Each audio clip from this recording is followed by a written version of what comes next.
Okay, hi everybody. Welcome to Hazmat Harder, an industrial podcast meant for industrial response teams. My name is Radio. I've been on an industrial response team for 18 years, primarily doing hazmat. I also do fire and medical and confined space. With me, again, are my cohorts, Jeff and Steve. I'm Jeff, hazmat technician, 20 years experience, 10 in industrial. Steve? Hey, I'm Steve, another hazmat technician with over 4 years experience in the industrial field. Perfect.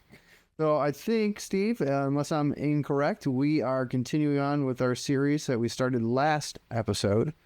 So today we are still talking about containers, but different containers from last time, correct? That is correct. I believe we're talking about some imposters this time. Ooh. Do tell, do tell. Well, these ones tend to look like a drum, but they're not exactly like a normal drum. Oh, well, I guess let's get into that and kind of figure out what they really are then. So, the first one we're going to be talking about is methyl iodide, which it does come in a standard open head drum container as an overpack. Okay. However, on the inside, and we have an image here for our first image of the night. It's kind of like something that I remember from, 15, 20 years ago. Well, that too. Yeah. Maybe Parties, being upside restaurants. down on top of, you never know. Yeah. Jeffrey holding my feet. Yeah. Teamwork makes the dream work. Yeah. So you're right, Steve. It does look very much like a beer keg. it does. Our favorite pastime. And believe it or not, a lot of the components to connecting to these drums are very similar as well to a beer keg. Oh. Well, let's hear about it. Because then again, I'm sure some people aren't that familiar with it, so I'm sure we have to describe our way through it so that they become familiar. All the people that watch us know what a beer keg is. They should, but you never know. It could be someone absolutely brand new, 18 years old, never seen one before. Who knows? Benefit of the doubt. Fair enough. But yeah, absolutely. I think we'll have to describe some of it. But before we get too far in depth on the container, I think maybe we should just kind of cover what methyl iodide itself is, which will probably help out with why it's in a container like this. Oh, yeah. Okay. Do you want me to grab that then? Sure. Yeah, I think you could speak to the chemistry side of it a little better than I can. Yeah, I bet. No worries. So methyl iodide, we really kind of take caution with it at work because it's super, super deadly. Not only is it like a highly toxic, but it's a mutator. So it will mutate your DNA. In chemistry, it's one of those things where... Right. What's that? I can't hear Jeff. I maybe. can't either anymore. It might give you cool powers, Jeff. I don't know. It might But be. for me, it'll just probably mutate my DNA and kill me. You'll call me lumpy. I'll live 5 more years. That's it. I don't know. But methyl iodide has the ability to add a single carbon group onto anything, including your DNA, which is what makes it so terrible, because it will add on your DNA, change your DNA, give you a mutation, and it's indiscriminate what it hits and how it mutates. So you got to be real careful when you're dealing with this stuff. So not only is it an acid, but it's a toxic and a mutagen and a corrosive because it's an acid. So it hits a lot of the bad boy flags there. Everything. Yeah. And so it's just one of those things that we get it as a liquid, but if you have it open, vented to the atmosphere, it wants to equally be a gas as well. It's awful. It's colorless naturally, but when you expose it to light, it starts to kind of degrade and change color slightly to brown. If you happen to get this thing out of a container, it would be denser than water. Once again, very toxic. Any means, inhalation, ingestion, absorption, whatever. Don't get it on you. Try not to get it in you. You get it in you, God help you. There's no real antidote or remedy. It's more like monitoring you from afar for a while. Yeah, exactly. It's not going to do great things. But once again, when exposed to water or water vapor, methyl iodide will actually become the actual acid form, hydroiodic acid, HI. And so it's, I guess the best way to think about it's like a pro-acid. If it hits moisture, which is in air everywhere at any season, it'll turn into acid. So, but it's a bad actor all the way around. So think of it like a toxic, corrosive mutagen. So it's something I don't want on me or near me. Yep. So something about causes rapid narcosis and death just makes me go, yeah, no thanks. Damn good. Yeah, I've had better days. So that's why we keep methyl iodide in this special container. But let's talk about why it's a special container. Yes. So with this particular setup, it uses an MAV closed loop dry brake coupler. And for those of you who don't know those terms, aren't from the industry, we have kind of a illustration here for the second image of the night that kind of shows exactly what we're talking about. It's a cutaway of it. So, so like that methyl iodide would be like the yellow stuff, right, Steve? Or am I wrong? Yes. Yep. So the methyl iodide would be the yellow or the liquid product out phase of it, and the blue portion of that would be some sort of a air used to pressurize the cylinder and push it out of that dip tube. I think we use nitrogen, don't we? Nitrogen, correct. We use nitrogen to inert it just to eliminate any other issues that we might have. Especially since we're transferring this into big, up to 12,000 liter vessels. We don't exactly want any type of a spark to cause a bigger issue. No, we try not to introduce oxygen ever. So that dry brake coupler enables a quick and safe transfer of the methyl iodide from its keg and into the equipment we're trying to dispense it to. This is actually what we call a keyed connection, and the system offers product integrity and safety for the worker.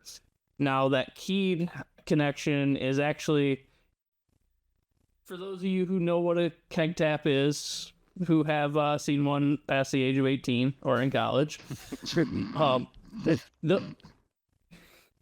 Jeffrey, I know you've seen one or two. I was 21. So you can take one keg tap and you can hook it up to whichever variety, pack, flavor of keg that you prefer. I know some Like people. the Rocky Mountain kind. Yep, I would agree. But it's kind of a one size fits all method with those kegs.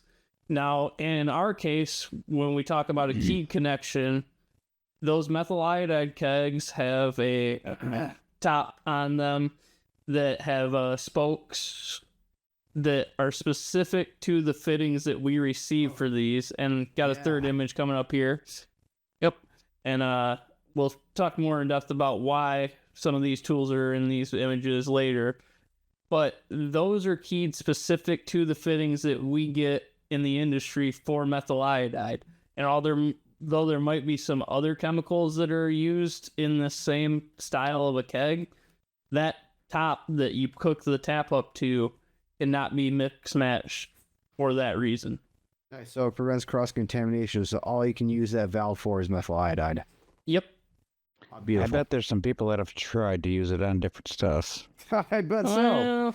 I might know how to rekey it, just saying.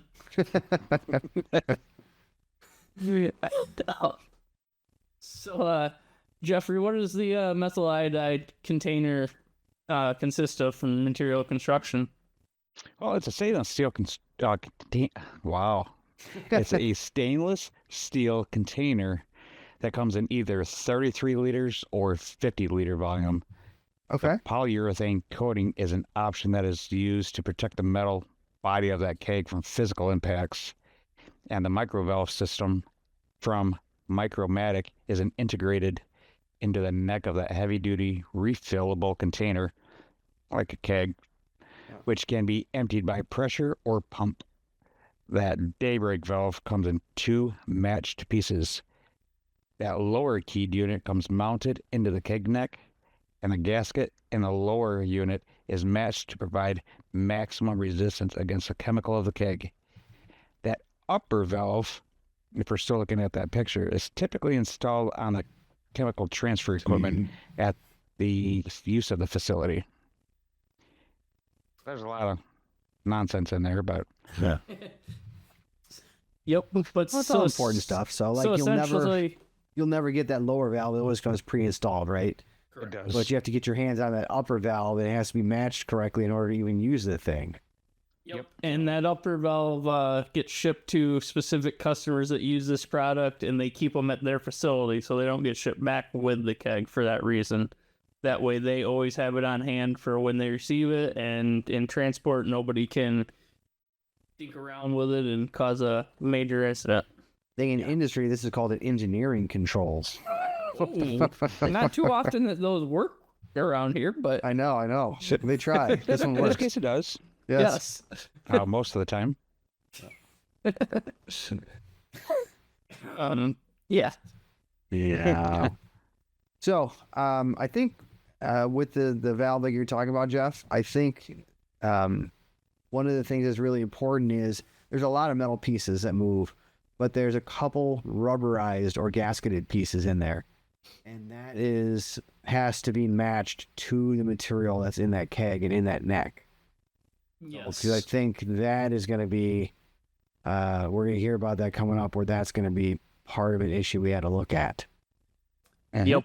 And with that, even the gaskets that are on the upper valve and the storage stands that are used within the facility that those get attached to, we have to go through and check those just to verify that they're holding up integrity in between uses, because it's very easy that somebody could have swapped it out with another O-ring of a wrong compatibility on that.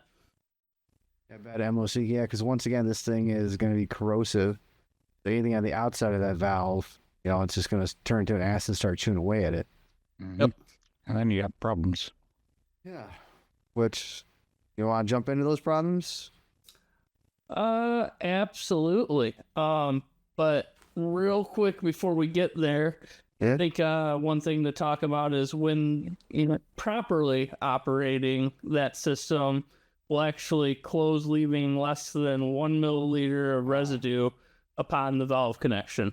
Yeah. So it's a dry close system, right? Yeah. Yep. So Yeah. when you think of it, there's a lot of different dry connection systems out there. Most of them, over time, they seep out a little bit, and 1 milliliter is actually pretty impressive that it does that every single time. Yeah, because I think the other style that we're pretty familiar with is epsilon valves. We use those quite a bit. We do. So, then you're right, epsilon can leave more liquid than a mil. But yeah, 1 mil is pretty good. It's really impressive. Small amount. And typically with that 1 mil liquid is going to vaporize pretty quickly and disappear off that valve face. So you're really left with almost no residue pretty quickly. Absolutely. So, kind of like we were talking about, getting into the first issues we have. One of the lesser known issues with this keg and valve system is that sealing gasket, obviously.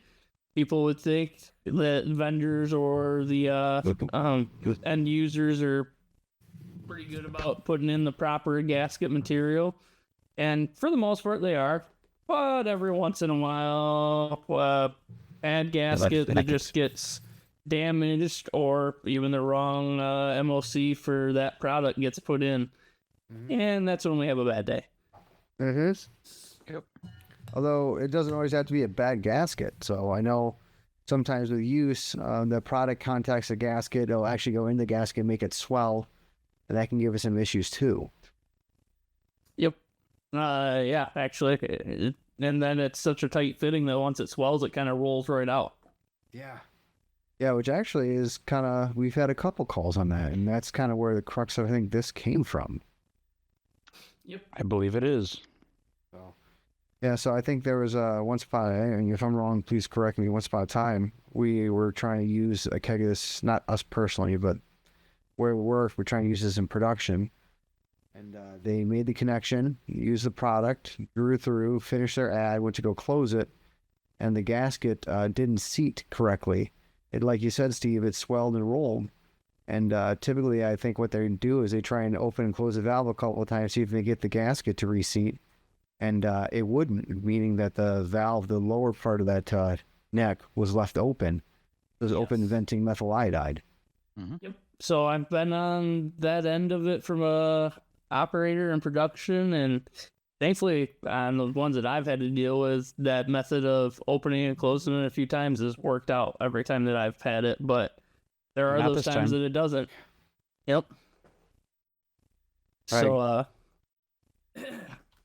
and then obviously, as Randy discussed with all those chemical properties, you've got a corrosive, a toxic, Mutagen. mutagen, everything else just vaporizing into the area. Yeah. And True it is, shitstorm. and because it is heavy, if you're charging this up on a higher floor and there's any openings, it's going to drop down throughout the floors to anyone below. Yeah. So thankfully in our facility, we tend to have good, as Randy referred to them, as engineering solutions. Yeah.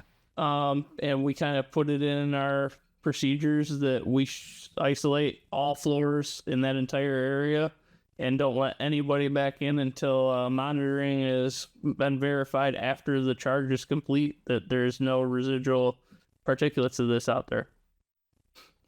Yeah. We're pretty partial about not mutating people. Yeah.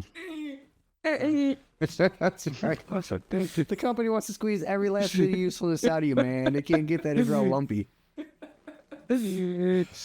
So, yeah, as Randy alluded to, one time we did have that situation where it did not seed even after using the multiple open-close attempts. So, I think we came up with kind of a unique and first time we had to do this one Oh man, yeah. for remediation. Yeah, so I think initial actions we had to do is we just, first of all, in order to close that gasket, we just literally hooked it back up to the process piping, right? So it wasn't open venting anymore. Yep. But this is like also one of those weird things where, like you said, Steve, we've never run across this before, right? It always kind of worked for us where you open and close, it resets, life goes on. We never had this screw up like this before. We had to wind up contacting the vendor. Just frankly, like, hey, ... They kind of came back with a recommended course of action that kind of made us scratch our heads of, really? Yeah, what was that, Steve? For everyone listening out there. Whoa. I think you call it a hot swap? Yeah. Yeah, for those that aren't familiar with that term, that's a live swap right on it with no sort of protection factor. Yeah. Yeah. And, the weirdest thing about this all was that this must have been common enough for them where they actually had instructions out there for us to look at how to do this. That's not scary at all. No. Well, that's not saying much in product quality if you run across this enough times where you have a user guide how to do this. Yep. So that's what kind of brings us back to our third picture that we showed earlier, just to give an idea of what that lower valve looked like. The tools that were being used in it were kind of, I believe those were directly out of what they sent us for recommendation. So this is a picture of both top and bottom valve. I think we want the next picture. Those are the two mated together. But the next image, maybe image 4, might be what we're looking for. And in that one, it shows the bottom valve that, you're right, it was on the keg. Yep. But then it also shows something that we had no freaking clue about. It was this specialty tool that we had never heard of. We'd never seen before. There we go. There's that beautiful thing. So they had instructions on how to how to replace his bottom valve, which is great. I love step-by-step directions. Not only that, it had pictures, man. So this is like the best. But the downside is like the tool. I'm like, okay, what is this? Yeah. And So, where yeah. do we get one? Yeah. So what did we find out about that? Soon. Well, Jeffrey, why don't you tell our listeners out there what we found out? As far as what, I mean, I know the whole scenario.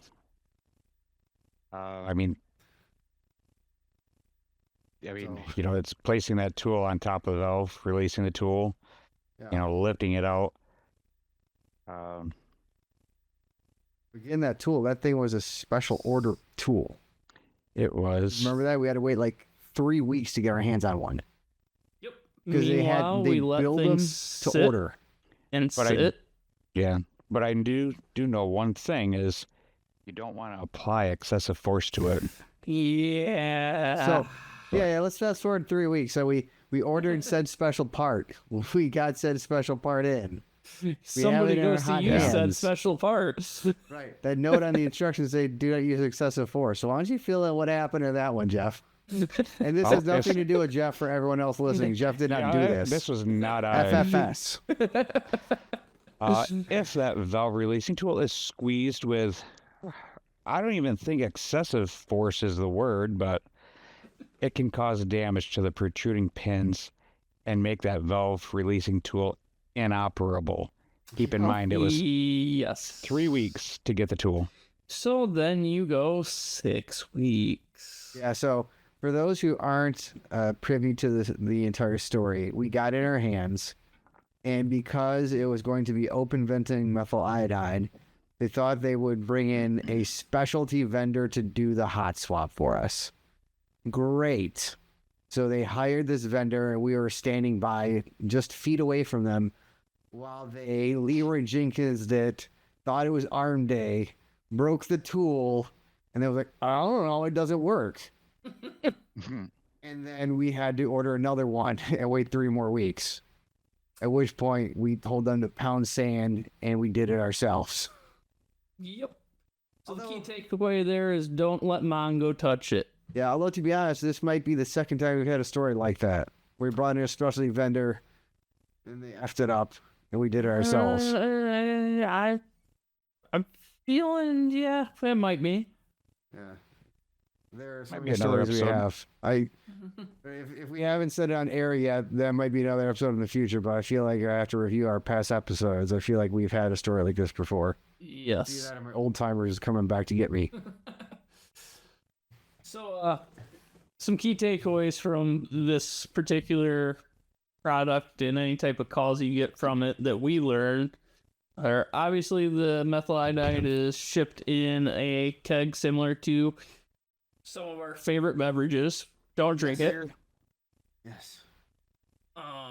Those kegs are specialty keyed with upper and lower valves. The lower valve comes directly installed from the manufacturer on it. The upper valve, the end user has to obtain separately so that you're not getting any type of cross-contamination with other kegged products, which is a nice safety feature. Agree. Yeah. And those gaskets, even when installed properly with the correct MOC, can have issues and end up swelling and rolling, preventing the valve from closing properly, and that's when you have a bad day. So what would have been a better procedure for us, Steve? Was one thing I could have saved us immense amounts of time. Well, obviously, not letting the specialty vendor touch the keg in the first place. No, one thumbs up. I'd also say probably if we knew about that stupid tool, at least having one on hand, right? Yes. Because it's not like this Having is one. an orphan product that we run once every 3 to 5 years. We run this process fairly regularly and have a fair number of these kegs roll through. Oh, absolutely. I'd say we probably have upwards of 6 to 10 at any given point on site when we're running that campaign. Yeah. So I think, so we were blind about it. So having known the issues we could have run across, having that tool on hand could have saved us a bunch of time. Yes. And then one issue that arose on one of these particular methyl iodide calls that we didn't discuss is a whole nother lesson learned. And what was that, Jeffrey? Can we say a suit malfunction? Sure can. Yeah, that's This has nothing to do with the drum, but this was a great it one-off. just happened to be on this particular drums call. Yeah. And all I can say is, in my mind, imagine the Michelin Man being overinflated. Yeah. So, set up the scenario. Go ahead, Jeff. Set up the scenario, please. No, go right ahead, dear. I was going to say, I seem to remember we had set people on entry teams, like entry team 1, an entry team 2, a RIT team, and like I was not in a suit on this at all. So I'm sitting back in the cold zone, and we send our people down range, and all of a sudden, one guy's like, "I got a problem," and he's like, "My suit's not deflating." And we're like, "What do you mean? It's not supposed to inflate. What do you mean it's not deflating?" And we don't understand. So methyl iodide, right? This is the kind of call where we went level A on this. For those who aren't aware, we went level A because any exposure to methyl iodide is going to become a corrosive gas. So any sort of corrosive gas, and we couldn't mitigate the atmosphere by blowing vapors away. So we had to go level A. So this guy's suit just kept inflating and inflating and inflating. So it was not allowing any of his expelled air from his SCBA to leave the suit. And so within a couple minutes, it was becoming pretty dire for him, where it inflated all the spare space around him. And just like Steven said, Michelin, man. So like the balloon that you blow up and you hit it, ding, ding, ding. Yeah. Yeah. And it was getting bad to the point where the guy inside the suit was complaining about ear pain because of pressure differences. So what do we do about this, guys? Do you remember how we handled this? I wanted to throw a dart, honestly.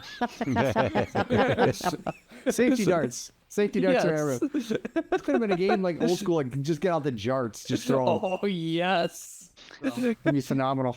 Yes. The old school ones that were actually made with the metal tips, too. Yeah, yes. you got to go pointy. You can't go the other way. Yes. Not going to help anyone. Goddamn child-proof stuff nowadays. Yes. But rubber ends. how did we actually help out our guy downrange? I don't remember how we ended up getting him out, because I know we had to get him deconned.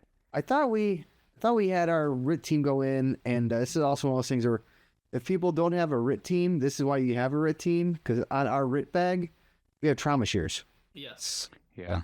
And I think what we did was we cut a new porthole for him so he could start dropping the pressure inside his suit, but we didn't make it an egregious hole, so he lost all integrity, but he wasn't gaining pressure anymore. And I think then they escorted him directly out, which case we did emergency. We taped him back up, covered the hole with everyone's favorite chem tape.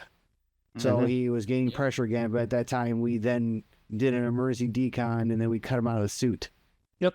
I mean, And essentially we we did make a cut that could have exposed a little bit, but he was in an area we weren't as concerned about at the time. Right. And then that chem tape kind of acted like a seal on an open chest wound. Yep. And I think what But do we want to give the reason why this happened? Yes, Jeff. It's Please do. So every year, you're supposed to have your suits tested. Mm-hmm. And in doing so, you have to remove that flapper valve in the back. Yep. Well, that got reinstalled, but it did get reinstalled backwards. Yes. Backwards in the back. Huh. So it let was air in, but it wouldn't let air out. Yeah, so it wasn't really a manufacturer's fault. Turned out it was a fault of one of our people who did a suit inspection and then put the exhaust port in wrong. So it was a bummer, but once again, it happens very infrequently. But it happened to us live on a call where we had to use level A in a hazardous environment. The guy wound up being okay. No damage to eardrums due to pressure. But also one of those things where we bring it up on this call because it happened during this call, but it had nothing to do with the keg or methyl iodide. But it's a good thing to think about, right? So Absolutely. because that kind of suit malfunction could happen at any time. How do you deal with it? We just ran with it on the fly, wound up being successful for us. And you could have some serious complications from that as well. So Yeah. Absolutely. So I think with that being said, though, that'll kind of wrap up our time for this episode. I agree. But we do have a couple more drum scenarios that we will be talking about in our next episode. Before we get out of the abnormal calls, to say the least. yes. Oh. All right, so then we'll wrap it here, like you said. So I guess one of the things I want to know is I'd like listeners to chime in and let us know if they've ever had suit malfunctions. I'm really deeply curious if anyone's ever experienced the same thing we did or had a different kind of suit failure that they had to deal with in the field. Or Love to hear those stories. specialty tool failures. Yeah. Shoot. Absolutely. Well, I'd Yeah. like to know if there's other chemicals out there that come in specialty containers similar to this Oh, like that the keg. require Yeah. those Yeah. specialty tools that you guys out there know about. Yeah. Maybe so it's drop- something we haven't run across that we could have one off with, and it'd be nice to have that tool at a time. Yeah. So drop a line. If you want to appear on the show, let us know you'd like to do that. Or if not, drop us a line. Let us know. We'll mention your comment in the show. If you'd like us to use your name, cool. Give us that. We'll do that too. Otherwise, we'd love to include your information too. Try and bring us all together and make us all better. Right. And where can they do that at, Jeffrey? You can email us at hazmatharder@gmail.com. You can email industrialstrink@thehazmatguys.com. You can drop a comment in the YouTube. Yeah. I think there's one other way. Podcast. I think they can Podcast, also yes. comment stuff to the podcast, I think, if you listen through iTunes or whatever, however else you collect your podcasts. So what do we have next week there, Randy? Ooh, more specialty containers. I think we still have some more examples of drums that aren't drums that we have to go over. Yes. So a couple more Imposters. instances of Sure. the abnormal, non-routine ones. Yes. So some more clever imposters. So, well, thank you everybody for tuning in. So, thank you to Jeff and Steve. I appreciate you guys. So, and then to everyone else, stay safe, and we hope to see you next time. Until then, Hazmat Harder. Hazmat Harder. Hazmat Harder.